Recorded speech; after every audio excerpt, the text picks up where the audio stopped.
Welcome to Little Red Notebook's Take a Seat series, a series of short conversations with neurodiverse trailblazers, zero pity, pure wins, and zero deficit talk. In this episode, we're joined by Brett Whitmarsh, founder of Audhd Boss. Brett lives with late diagnosed autism and ADHD. Welcome to Take a Seat, Brett. Thank you. Thank you. It's a pleasure to be here. You're a passionate advocate for ADHD and autism in the workplace. I am. I feel like there's a huge underdiagnosis, in particular, of ADHD, almost more so. But I think, you know, the workplace is a place where we can all thrive a little bit more with our autism and ADHD. And finding out I was ADHD, late diagnosis, and autism really opened my eyes to sort of looking around and seeing all the systems and things that are in place and just sort of where there are barriers for us and my colleagues and, and my friends and creatively. And, when we start to really drill into those systems, there's a lot of positive changes that we can make that can actually make work better for our ADHD and autism if we just put even the smallest amount of effort into that.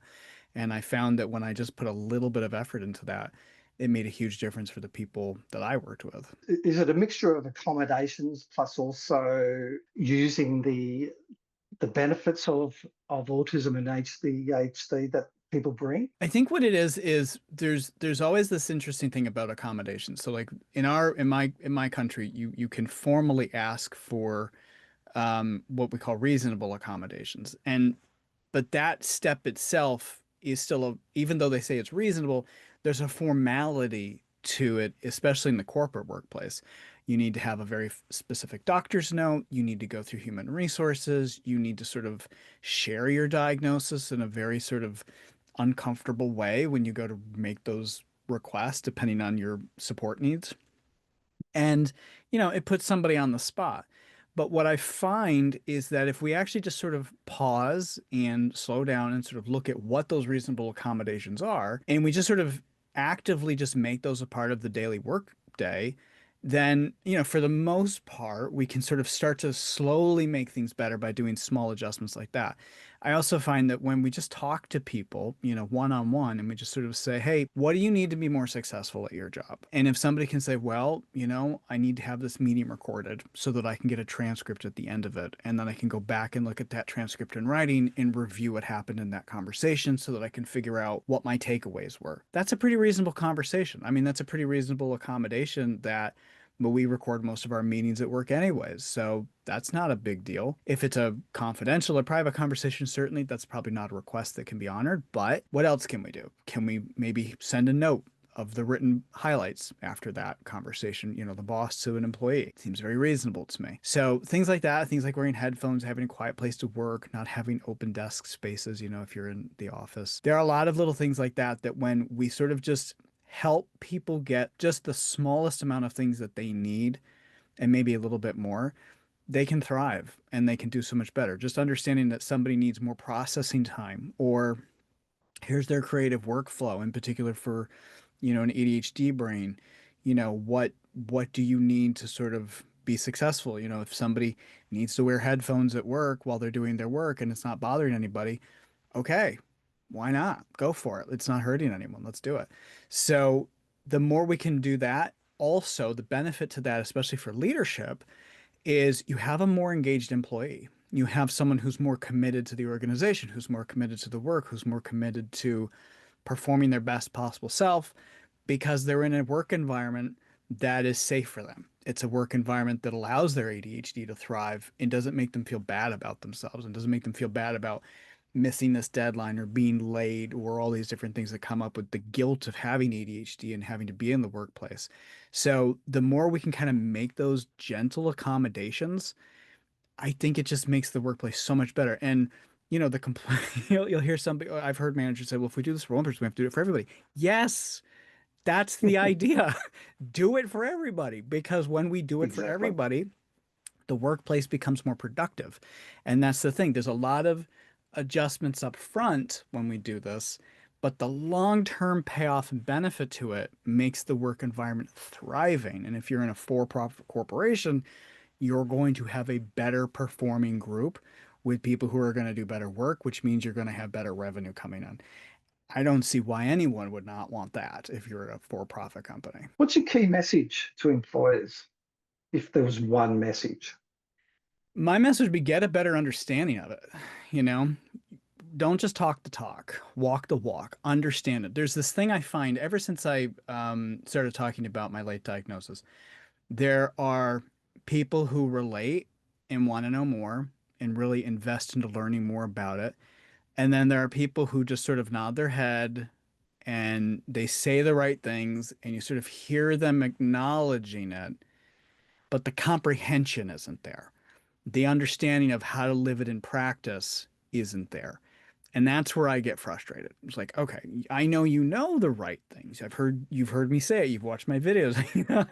We've done all the things, but I'm still seeing barriers to that success. I'm still seeing, those types of things. So I think the more we can really sort of live it, learn it, love it kind of a way, the better it's going to be because again, it just helps everybody. And even those people who are like, oh, he's talking about his autism again. Oh, good heavens. Yeah. It's like, well, but you might find something in yourself. You might find something about your own needs not being met, because ultimately what it comes down to is it's not just about autism and ADHD, it's about people getting their needs met. And, we want everybody to get their needs met. And there's no reason why we can't. We can get our needs met and we can have work done at the same time. And that's usually my first tell.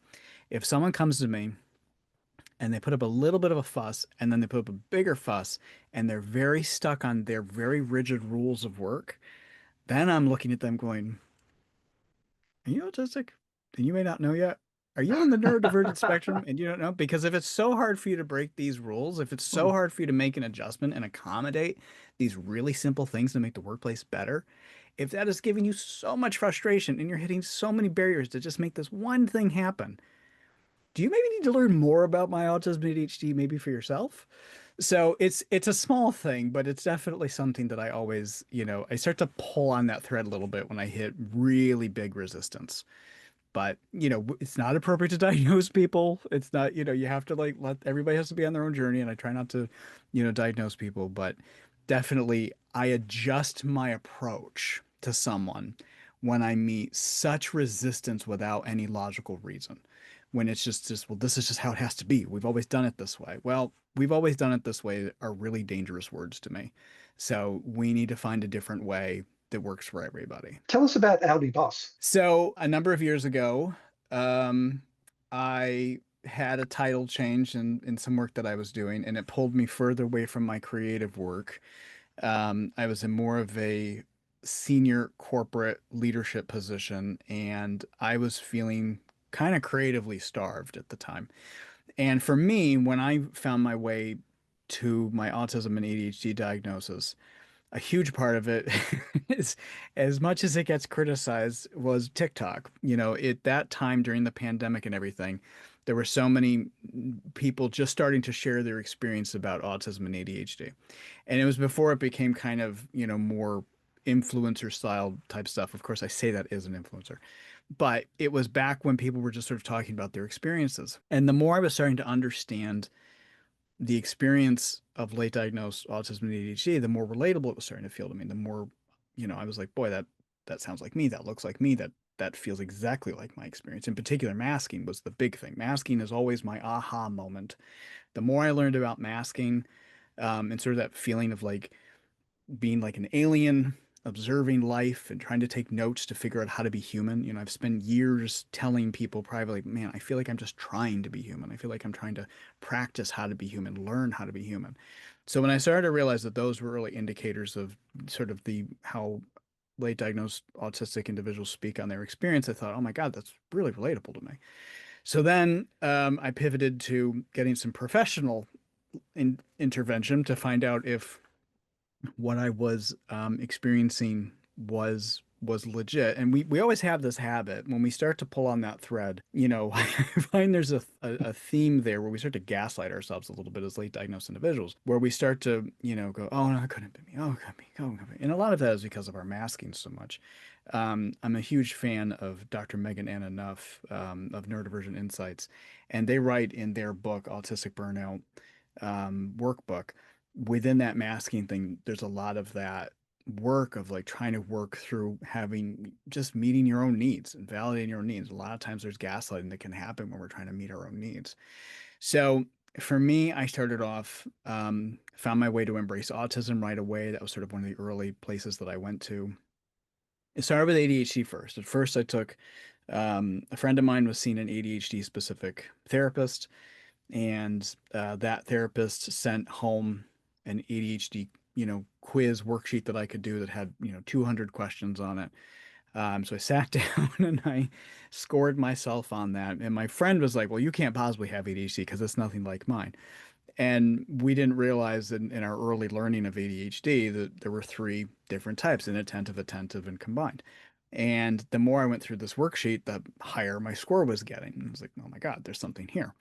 So I started doing more reading, and then found my way into a informal ADHD diagnosis with a online therapist, because this was just at the beginning of COVID. And the online therapist had said, it's pretty likely, but you would need to have like a formal diagnosis to get there. I said, okay. So then I started to pay attention to autism around the same time. And then I started to really relate to both autism and seeing the correlation between autism and ADHD. And then I read the book Divergent Minds from Jenna Nirenberg, I think is her name. And she really wrote about all of the neurodivergent spectrum and all the different ways. And she wrote about how the research was still coming through, that a lot of the funding for research, in particular for women with ADHD, was extremely late. And we have sort of the lost generation of women and underdiagnosis among women and how vitally important that is. And for me, seeing the at that time, what we kind of would stereotypically refer to as what, again, at that time, we referred them as traits for autistic and ADHD women. I started to see myself more in the breakdown of those traits. So now we know this now, 5 years later, that these are traits anybody with ADHD or autism can have. These are not specific to gender. They can be very gender neutral in terms of those things. So I went into Embrace Autism and I started to work with them. Did their self-diagnosis work first, and again, everything was coming back very positive. And then I was formally working with Embrace Autism with their official thing. And then at that time I was calling around to pretty much every therapist, psychiatrist I could in my region, trying to find somebody who could diagnose me or somebody who had an opening to just have an appointment. And it took months. And then finally, they called me in October. One of the places that I called me back in October and said, "We can see you in December." So it's all right, great. So went in, did 4 or 5 rounds of interviews, brought everything I had done with Embrace Autism, brought it all with me, which they were very thrilled with because that sort of did half the work for them.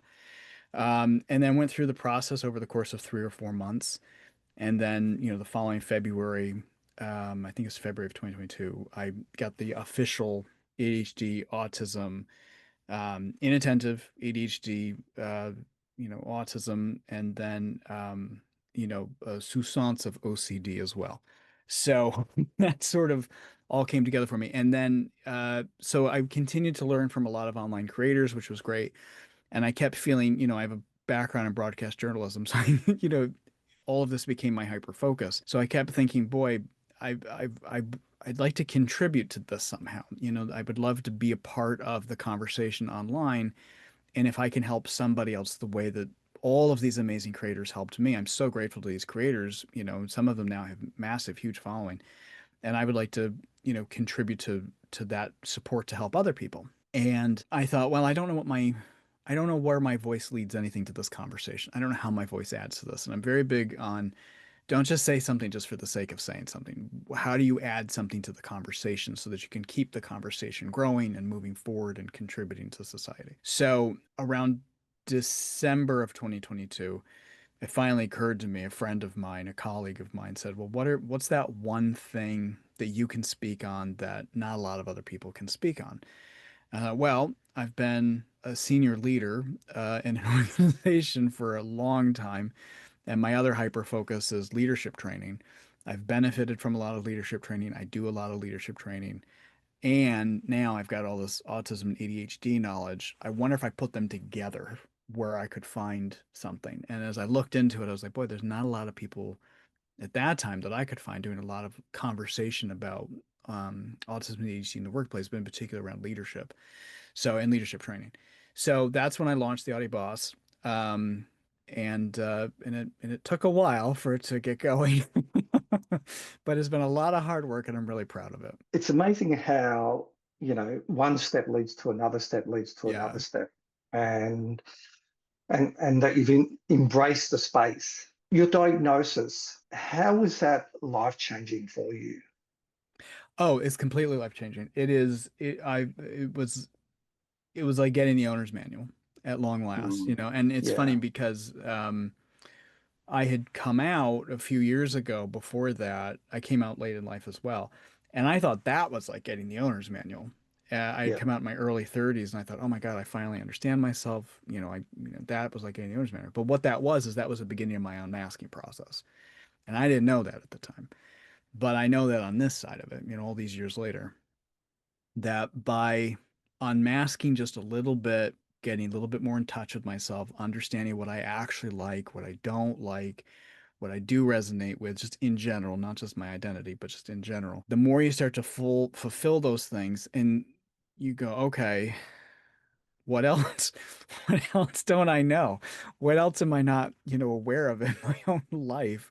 And you keep pulling on that thread and pulling on the thread and pulling on the thread. And when you start to realize, oh, those things that I'm really sensitive to, the things that really set me off, the things that sort of get me overwhelmed or, send me into a panic or, set off my anxiety or the processing problems that I have or not understanding how certain things are or how just need a different way into something, to get a project done or something.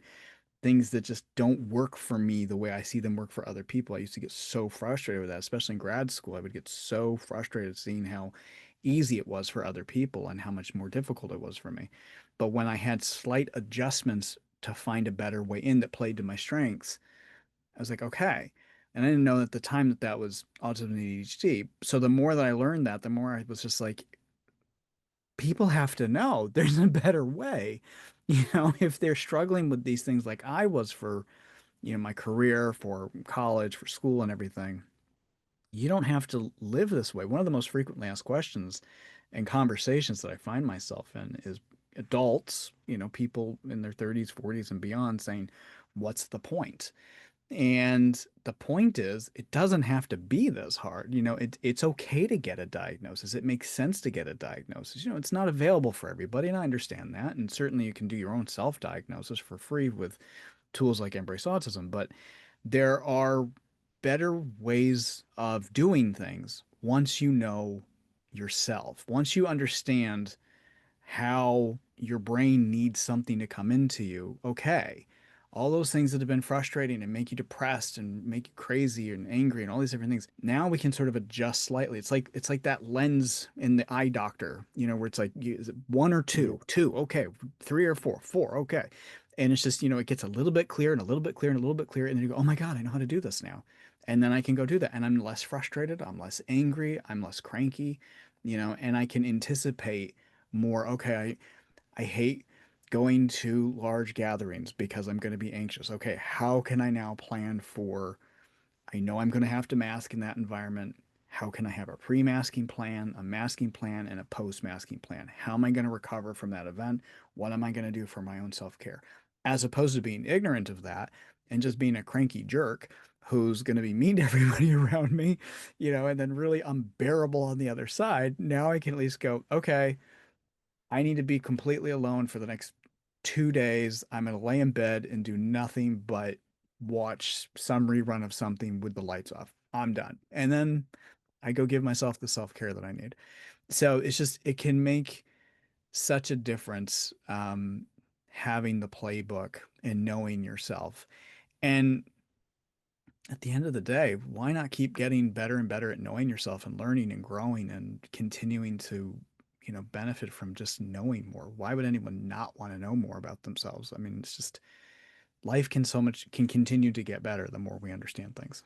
It's an interesting point that you raised because one of the things that I experienced, and it was an experience that I wasn't expecting a lot of.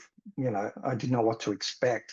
And one of the things that I did experience was the fact that You talk about pulling on the string, which is very enlightening and very intoxicating, because you're starting to starting to unravel who you are, with a lot more understanding. But one of the things that I did experience, and maybe this talks to what you just spoke about, was there was still that resistance, because I built over 50 odd years, I built a persona. I built, that masking, it turned into behavior, it turned into habit, it turned Yeah. into an identity. Yeah. How did you cope with that? How did you deal with that? I did absolutely experience that because for me, it was wrapped up in a tremendous amount of arrogance.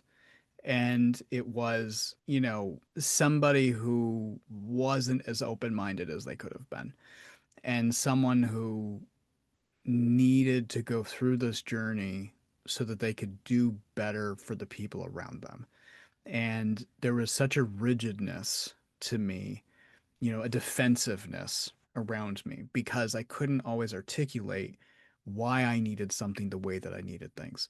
And I would just get angry or overwhelmed or, just overstimulated in some cases, like if I push myself too far to overstimulation, I lose the ability to articulate what's going on or how to ask for help or say this isn't working for me or I need to get out of this situation. And then I'll have a huge meltdown. And that doesn't help anybody. That doesn't help the people that I care about. It doesn't help my then employees. It didn't help anybody around me. And I remember distinctly a colleague of mine who had already shared with me her ADHD. We were sitting down having a conversation one day about just something. I don't even remember what the topic was about. And I just started to like slowly get more and more defensive about something because I was just sort of verbal processing about something she had just said to me. And we had a really good relationship. And she said to me, you're getting really defensive right now. Do you know why you're getting so defensive? And because I trusted her so much and I value her opinion so much, I heard it and I stopped and I went, wait a minute. I got to do a body scan. I don't know why I'm getting so defensive right now. Why am I getting so and it's that process. It's going, wait, wait, Yeah, wait, wait, wait. Why am I mad? Why am I angry? Why am I overheated? Why are my shoes bothering me? Why is my socks bothering me? Why is this collar bothering me? What is setting me off right now? Why am I not in touch with any of those feelings, and where are the indicators for those things, and why can't I connect my feelings to those indicators? What's going on?